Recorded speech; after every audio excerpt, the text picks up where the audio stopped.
Desterrar el bullying de las aulas y recordar a quienes lo sufren que no están solos. Por eso han volado esta tarde los globos en Salamanca, uno de los muchos actos. El acoso escolar es cada vez más visible, víctimas y compañeros están rompiendo el silencio, pero también se empieza a sufrir antes. Las secuelas pueden acompañarles durante años. Nosotros tenemos gente con 40 años que todavía se levanta sobresaltado por las noches recordando y soñando con los acosos que ha tenido cuando era niño, o sea que genera personas inseguras. Buenas tardes. El asunto político del día, las consecuencias de que la Fiscalía Anticorrupción haya denunciado la trama eólica, tiene una última hora. La Junta de Castilla y León estudia personarse como acusación particular. La Junta pide información a la Fiscalía por si la trama pudiera haber supuesto un perjuicio para las arcas públicas de la comunidad. Todo en el día en el que la oposición ha registrado 2 peticiones en Cortes para forzar que el presidente Herrera dé explicaciones en un pleno extraordinario. El PP lo rechaza. Le denunciaron los vecinos y los ecologistas y la policía ya le ha identificado. Un ganadero de la zona es el principal sospechoso de causar este tremendo incendio en Bouzas, en el Bierzo. Ardieron más de 1.100 hectáreas en un espacio de gran valor ecológico. Al parecer, el ganadero quemó el monte para poder aprovecharlo como pasto. Toda esta mesa reunida para combatir a un insecto letal es la avispilla asiática que amenaza el castaño del Bierzo. Ya ha diezmado las producciones de Francia e Italia y ha hecho saltar todas las alarmas tras detectarse por primera vez en esta comarca leonesa.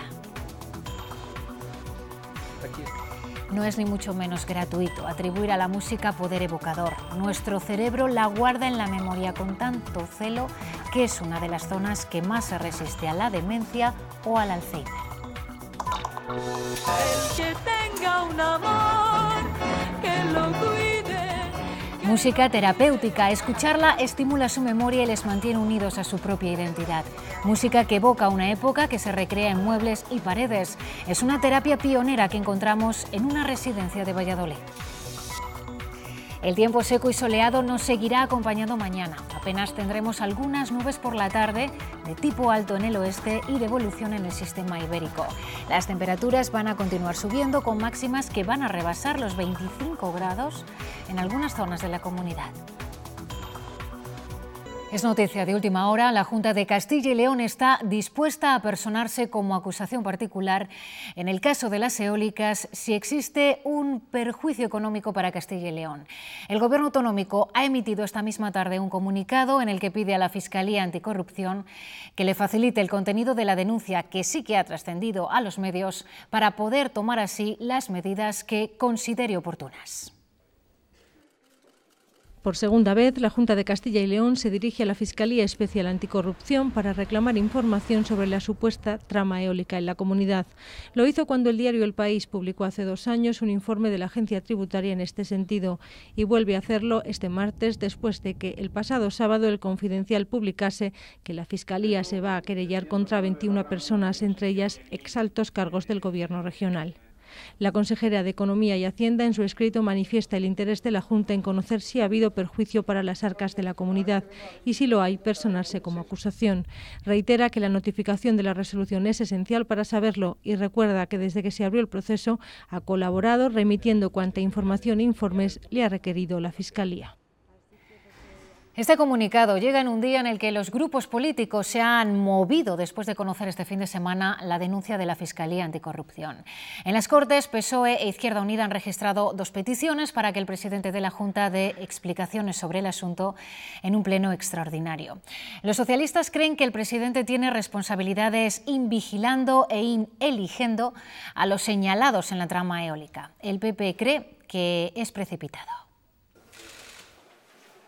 En pleno extraordinario quiere el PSOE que comparezca el presidente de la Junta para explicar la supuesta trama eólica por la que empresarios y exaltos cargos de la comunidad habrían percibido 80 millones de euros en la concesión y venta de parques eólicos. Son demasiadas tramas aisladas que requieren una explicación. Podemos respalda esa petición e Izquierda Unida ha registrado la suya propia. Todavía quedan 3 plenos vivos en este periodo de sesiones, por lo tanto es perfectamente factible si hay acuerdo de la mesa. Muchos nos tememos que el Partido Popular volverá a cercenar y volverá a impedir y a obstaculizar la comparecencia del presidente. Ciudadanos comparte el objetivo, pero rechaza ligarlo a los presupuestos. El PSOE no nos ha pedido que nos sumemos, nosotros lo impulsaremos exactamente igual. Aunque el apoyo de todos no sería suficiente, el PSOE necesitaría de los votos del PP, por eso dirige su mensaje al nuevo presidente del Partido Popular.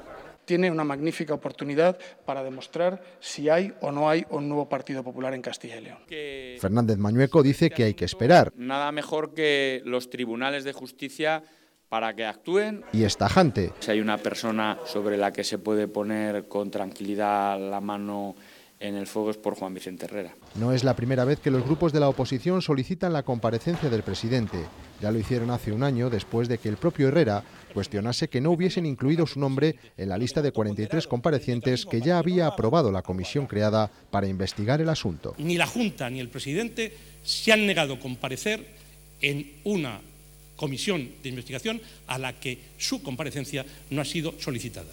Herrera ya ha comparecido en la comisión del Hospital de Burgos.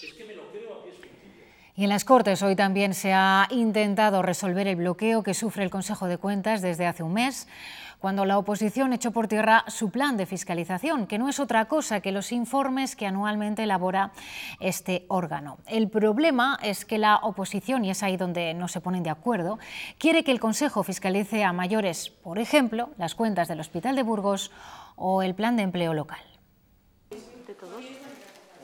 Tras hora y media de reunión, No hemos llegado a ningún acuerdo. En ningún caso se han aceptado las propuestas de la oposición. el Consejo de Cuentas se compromete, eso sí, a presentar un nuevo plan que podría ser el mismo, aunque con una memoria explicativa más amplia, y la pelota volverá a estar en manos de los grupos que insisten en sus condiciones. No vamos a dar de paso este informe de fiscalización si no incluye la fiscalización de las cuentas del Hospital de Burgos. La ciudad del medio ambiente de Soria, los conciertos educativos o las contrataciones de las entidades locales son otros de los asuntos que la oposición pide que controle el Consejo de Cuentas. Son asuntos que nosotros entendemos es necesario que entren dentro de la fiscalización y control del Consejo de Cuentas y que hasta ahora no es así. Parece evidente que la labor de fiscalización en esta comunidad es mucho más ambiciosa de la que se nos presenta en dicho plan. El Partido Popular considera esto consecuencia de una legislación deficiente que obliga al Consejo a que las Cortes aprueben su plan, algo que no pasa en ningún otro parlamento, ni el nacional. El plan de fiscalización no debe ser negociado entre los grupos parlamentarios, sino que debe de ser elaborado de forma autónoma e independiente por el Consejo de Cuentas. Mientras dure la parálisis, seguirán en el cajón asuntos como la fiscalización de la cuenta de la comunidad de 2016. Castilla y León quiere seguir la estela de Murcia, que la semana pasada se convertiría en la primera comunidad en eliminar los aforamientos. Ciudadanos pretende hacer aquí lo mismo. La formación naranja ya incluyó esta petición en el pacto de investidura con el PP y busca ahora el respaldo del presidente de la Junta y del resto de partidos. Para sacar adelante esta propuesta hay que modificar el Estatuto de Autonomía y eso requiere el voto de 1/3 de los procuradores, el voto afirmativo de 1/3 de los procuradores. El compromiso del nuevo gobierno y la educación pública en Castilla y León.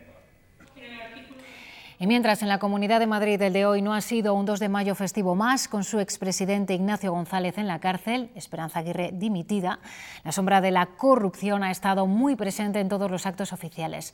Y no ha evitado el tema la presidenta madrileña, Cristina Cifuentes, que se ha reivindicado a sí misma como líder de la regeneración y textualmente ha dicho que el tiempo de los corruptos se ha acabado en Madrid.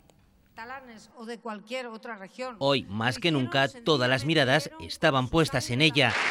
Con su predecesor al frente de la Comunidad de Madrid en la cárcel, Cristina Cifuentes no ha tardado en referirse a la corrupción en su discurso del 2 de mayo. Vivimos días convulsos, están pasando muchas cosas que nos avergüenzan. Tras el terremoto provocado por la detención de Ignacio González en la Operación Lezo, la presidenta madrileña ha querido transmitir un mensaje de firmeza. Porque la corrupción es incompatible con la democracia y el tiempo de los corruptos ha llegado a su fin en la Comunidad de Madrid. Una corrupción que, ha dicho, no solo afecta a su partido, Sin embargo, desde el PSOE han vuelto a defender un gobierno alternativo al de Cifuentes, entre otros con Ciudadanos, al que hoy le han pedido. Queremos que Ciudadanos dé explicaciones públicas por qué sigue siendo muletilla del Partido Popular y no abre una nueva etapa. La respuesta no tardaba en llegar. Si imputan a la presidenta de la Comunidad de Madrid o no, incumplen el pacto de anticorrupción, podríamos hablar de una moción de censura, pero de momento no han imputado a la presidenta ni hay un incumplimiento del acuerdo. Y mientras Podemos ha decidido protestar contra Cristina Cifuentes, así, sin acudir a los actos oficiales del 2 de mayo, pero con una fiesta alternativa. La actitud firme de Cristina Cifuentes tiene hoy un reflejo en las encuestas que publica la prensa. La elaborada por Metroscopia para El País destaca que el 63% de los votantes madrileños apoya su actuación política, aunque si hoy hubiese elecciones, ese respaldo no se traduciría en escaños. De hecho, el PP perdería 12, mientras que el PSOE ganaría 10. Resultado diferente si nos fijamos en la de NC Report para La Razón, que da al Partido Popular 3 escaños más.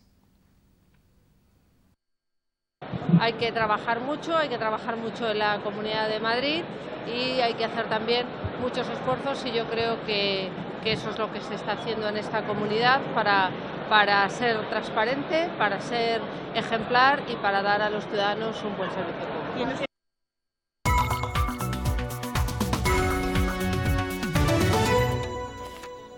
En Segovia, la Guardia Civil investiga a 4 personas por presuntamente no haber cumplido con los estándares de calidad de la IGP del Cordero de Castilla y León. Esta IGP es la marca que salvaguarda la calidad del cordero en relación a su peso, cantidad y raza.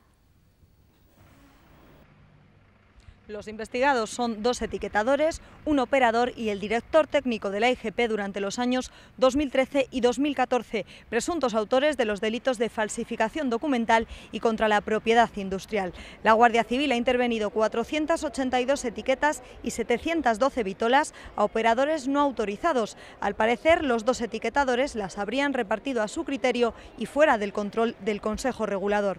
El operador investigado, por su parte, habría mezclado hasta 7.500 corderos al año, amparados por la IGP, con otros que no lo estaban. Entre los destinatarios finales se han encontrado establecimientos de restauración de la provincia de Segovia. Hasta 11.000 corderos podrían haberse visto afectados por estas irregularidades y no es la primera vez que sucede. Hace apenas 3 meses, en la operación Lechazo, se detectaron irregularidades en 15.000 corderos. La Consejería de Agricultura y Ganadería ha firmado un convenio con los colegios de veterinarios de la comunidad para reforzar la seguridad alimentaria. Ambas partes van a trabajar juntas en la elaboración de una base de datos única para las explotaciones ganaderas de Castilla y León. Además, el Bocil publica hoy la regulación de la receta veterinaria electrónica, cuya implantación definitiva se prevé para dentro de 6 meses. Agradecer a los colegios provinciales que nos acompañan. La Policía Nacional de Ponferrada ha identificado a un ganadero de la zona como principal sospechoso del incendio declarado el pasado 18 de abril en Bouzas. Incendio que, como recordarán, arrasó una extensa zona de gran valor ecológico conocida como Tebaida Berciana y afectó a varias localidades del municipio. La primera fase de la investigación se cerró con la identificación de este ganadero, cuyo objetivo sería aprovechar los pastos que posteriormente se generan en las zonas afectadas. La policía ya ha remitido sus conclusiones a los juzgados de Ponferrada. En Guardia está la Mesa del Castaño del Bierzo tras haberse detectado por primera vez en esa comarca la avispilla asiática, un insecto letal para esos árboles. Esta mesa se va a reunir el próximo 10 de mayo con la Dirección de Medio Natural de la Junta para coordinar una estrategia. Se espera que los tratamientos se puedan poner en marcha ya el año que viene.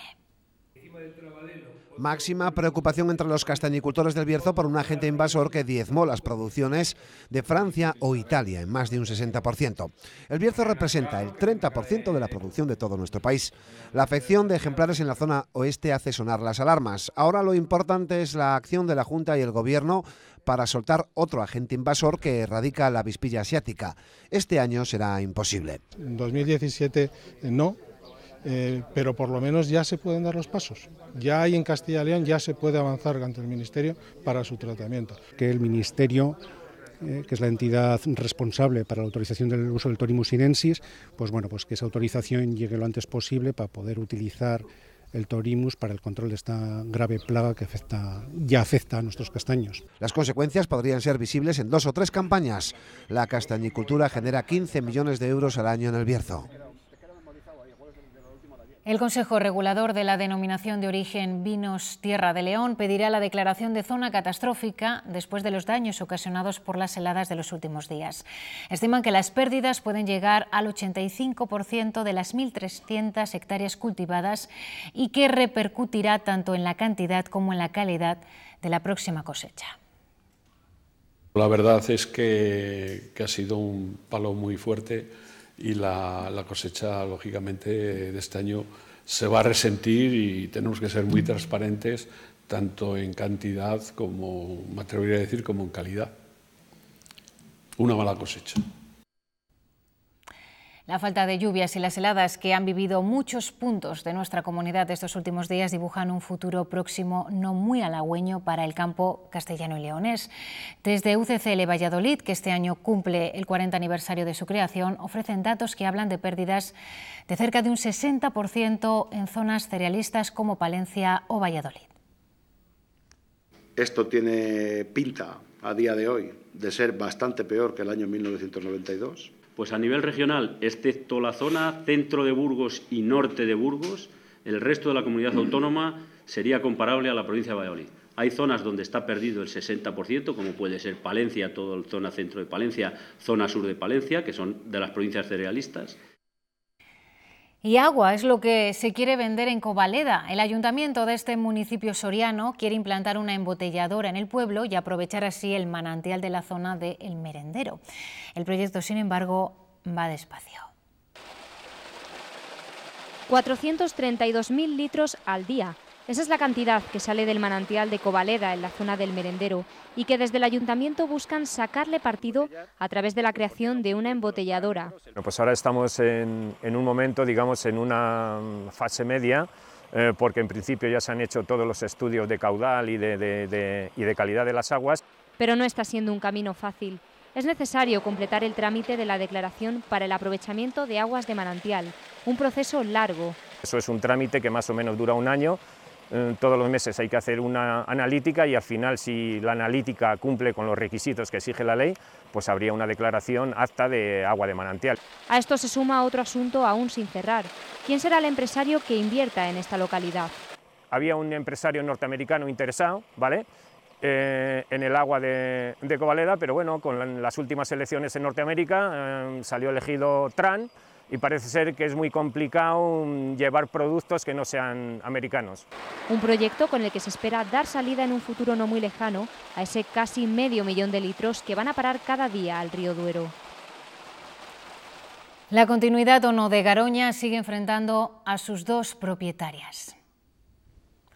Ahora, por un informe que, según ha publicado El Mundo, Iberdrola encargó a una consultora internacional sin que lo supiera Endesa.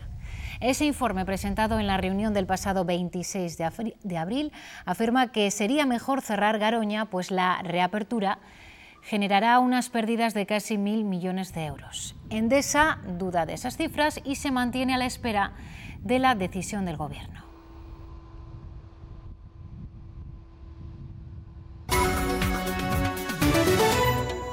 El matrimonio de españoles fallecidos ayer en Nazaré, en Portugal, al ser arrastrados por una ola, eran naturales de la localidad burgalesa de Tórtoles de Esgueva, aunque residían en Madrid. Es una noticia que acabamos de conocer hace unos minutos.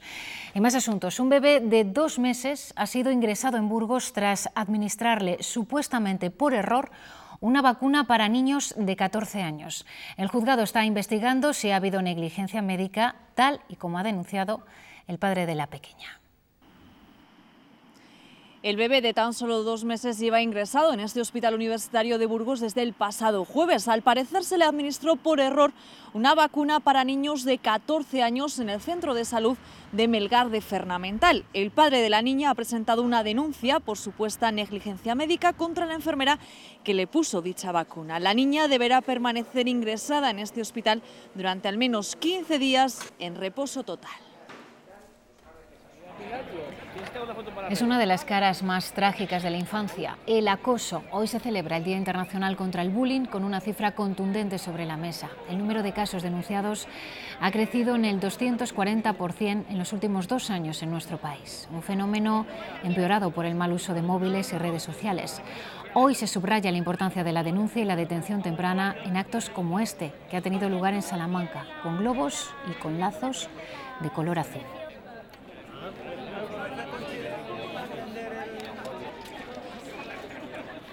El acoso escolar ha dejado de ser un problema invisible. El silencio ya no ampara como antes a los agresores. Víctimas y también compañeros denuncian cada vez más. Pero no es suficiente porque el acoso escolar se está detectando, empieza cada vez a edades más tempranas. La Fundación ANAR advierte en su último estudio que 1 de cada 10 casos atendidos por ellos presenta tendencias suicidas. El suicidio es la primera causa de muerte en España entre los jóvenes de 15 a 19 años. La Fundación ANAR atendió a 1.200 víctimas de acoso escolar en su teléfono de ayuda en el último año, un 8,4% con graves secuelas. Se autolesionaban, que habían pensado en terminar con su vida o habían intentado suicidarse cuando hablaron con nosotros.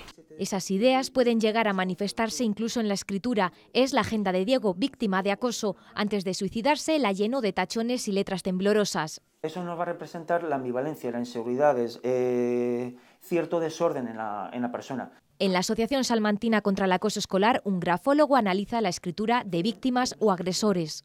El interlineado no se respeta. Entonces esa ya nos está diciendo que es una persona que no se respeta el espacio, ni el suyo ni el de los demás, con lo cual va a ser una persona invasiva. Ansiedad, depresión, las consecuencias del acoso escolar pueden arrastrarse durante años. Nosotros tenemos gente con 40 años que todavía se levanta sobresaltado por las noches recordando y soñando con los acosos que ha tenido cuando era niño. El acoso en las aulas sucede en 1 de cada 10 centros de Castilla y León, sobre todo en la etapa secundaria. Lo hemos visto luchar contra los villanos y contra el mal. Pero el joven Peter Parker, más tarde conocido como Spider-Man, fue un superhéroe que en su etapa más terrenal padeció el acoso escolar. Y los cómics de Marvel ya lo reflejaban en los años 60, cuando apareció la primera historieta del Hombre Araña. El primer superhéroe que sufrió bullying desde pequeño y que poco a poco, pues, aunque con superpoderes sí que hay niños que todavía va a ser difícil que puedan combatirlo así, pudo salir de ello también sin necesidad de combate ni enfrentarse a los que le acosaban. Con este gancho tan propicio, la editorial Marvel ha lanzado una serie de 50.000 cómics con un único tema central, el acoso en las aulas. Lo han hecho coincidiendo con el Día contra el Bullying. Con esta idea pretenden visibilizar problemas de la sociedad que tienen reflejo en sus personajes. Distintos problemas que ha habido y que han querido reflejar en sus superhéroes, para que todo el mundo conozca que es una realidad que también está en las historietas, para que sean más reales también. Estas viñetas contra el acoso se están repartiendo de forma totalmente gratuita en las tiendas de cómics de España hasta fin de existencias. Es más que probable que olvidemos cómo hablar, pero que no olvidemos, por ejemplo, cómo suena nuestra canción favorita. Así funciona nuestro cerebro y en ese poder evocador de la música, médicos y terapeutas han encontrado un aliado frente al avance del Alzheimer y de la demencia. Pero es que hay más. En Valladolid hemos encontrado una residencia en la que no solo la música atrae los recuerdos, también todo el mobiliario es un viaje al pasado para estimular los sentidos en el presente. El que tenga un amor. Volvemos a la época de los años 60 y 70, porque como pueden ver en este espacio de más de 170 metros cuadrados, no falta ningún detalle. Lo que se estaba buscando es que pues ellos evocaran todos los recuerdos de juventud, los recuerdos de su adolescencia y se encontraran como en su casa. Aquí desarrollan diferentes terapias con unos 70 usuarios. Actividades olfativas, gustativas, táctiles también se utiliza. Todo lo que hay en la sala se puede tocar, se puede manejar. Y por supuesto no se olvidan de la música a través de canciones de su época. La la la la la la la. Madrid, Madrid, Madrid. Una forma de estimular los recuerdos personales. Que yo era la cocinera y hacía todo para mis hermanos.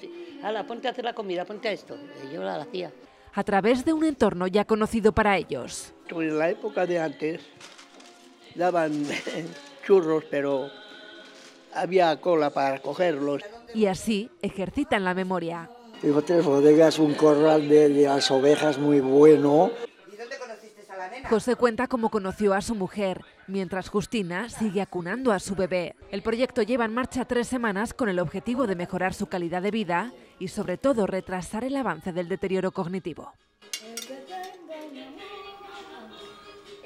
Realizar un análisis genético puede ayudar a los médicos a pautar fármacos más apropiados para cada paciente. Es un antes y un después en la medicina que podría mejorar la efectividad de los tratamientos.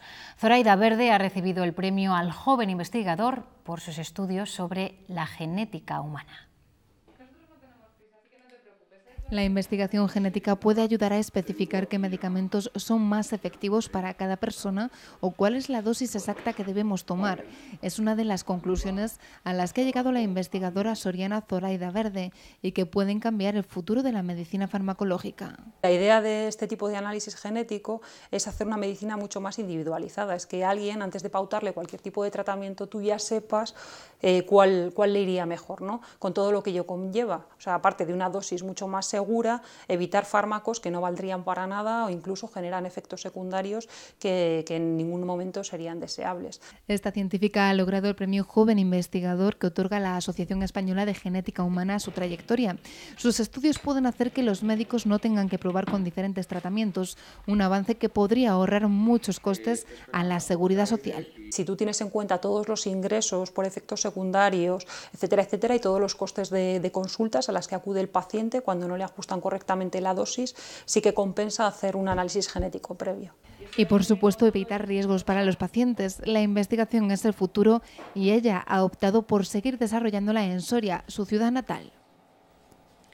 Continúa la búsqueda del hombre que presuntamente habría asesinado a cuchilladas a su mujer de 44 años y su hijo de 12 en Alcobendas. Una llamada de teléfono a un familiar para confesar el doble crimen ha sido la pista que ha servido a la policía para identificar a este individuo. Todo apunta a que estamos ante una víctima de violencia de género, la número 22 este año. Esta tarde hemos sabido también que en Vitoria 2 hombres de 44 y 33 años han sido detenidos por agredir presuntamente a sus parejas.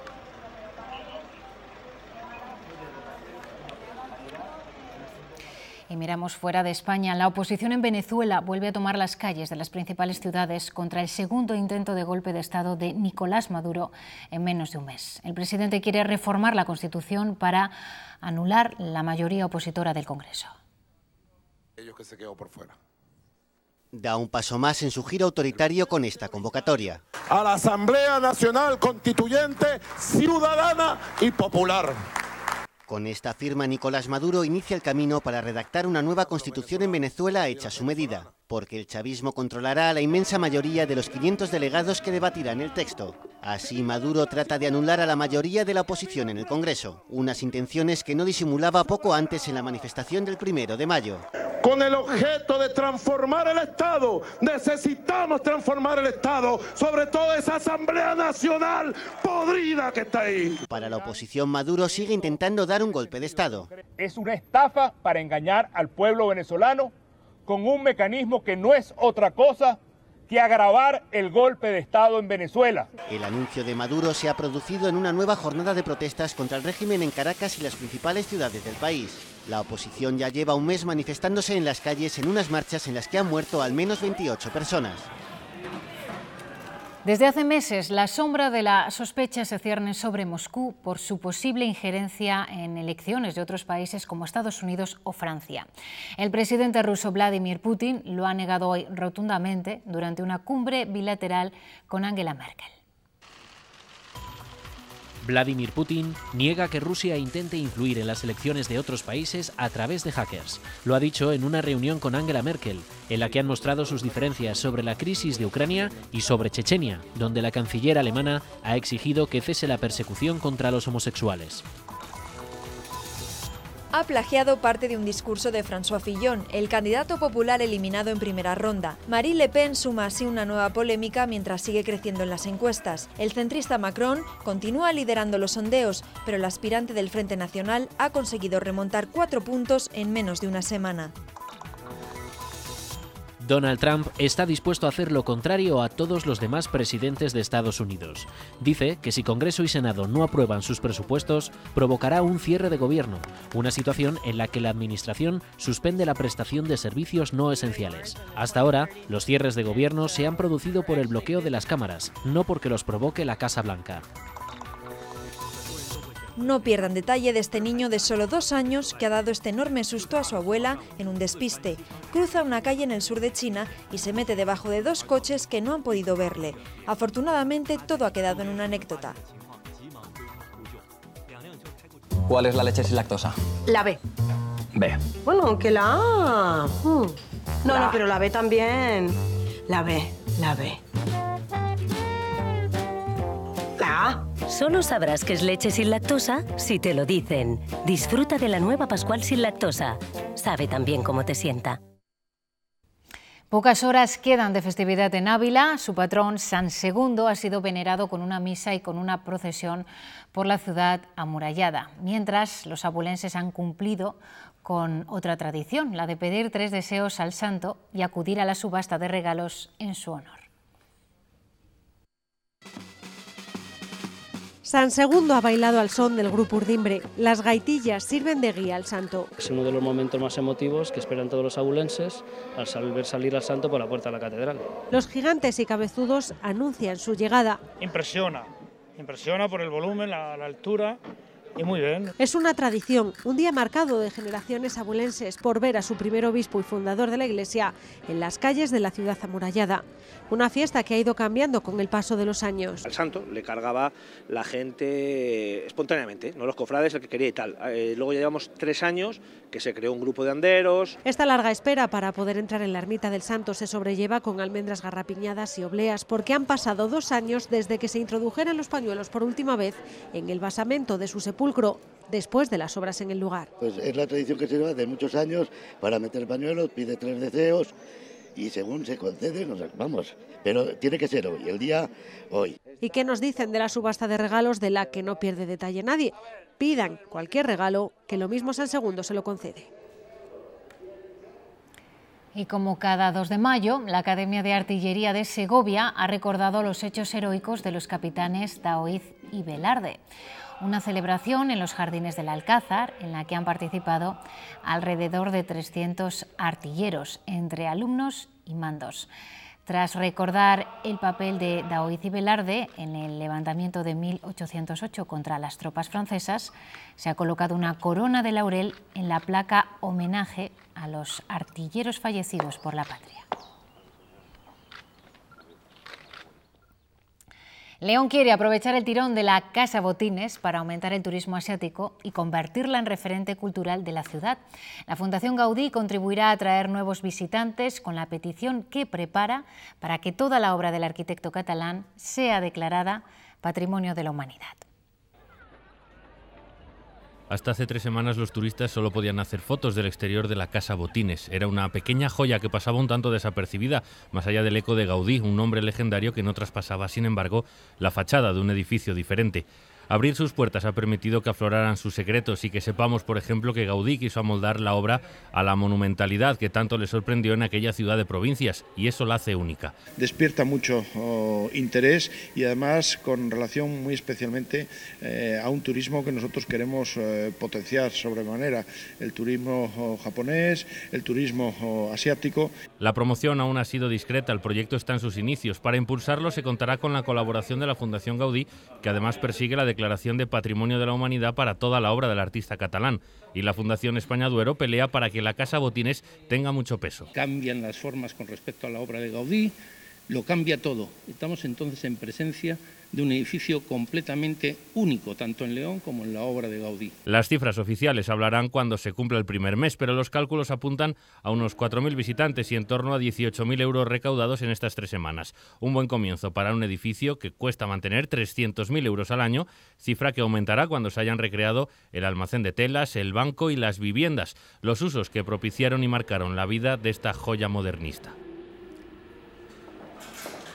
En julio de 2021 se cumplirán 800 años de la colocación de la primera piedra de la Catedral de Burgos. Una comisión formada por diferentes administraciones se va a encargar de coordinar los actos, para los que se espera conseguir la declaración de acontecimiento de excepcional interés público. Uno de los primeros actos será el inicio de las obras de restauración del trasaltar.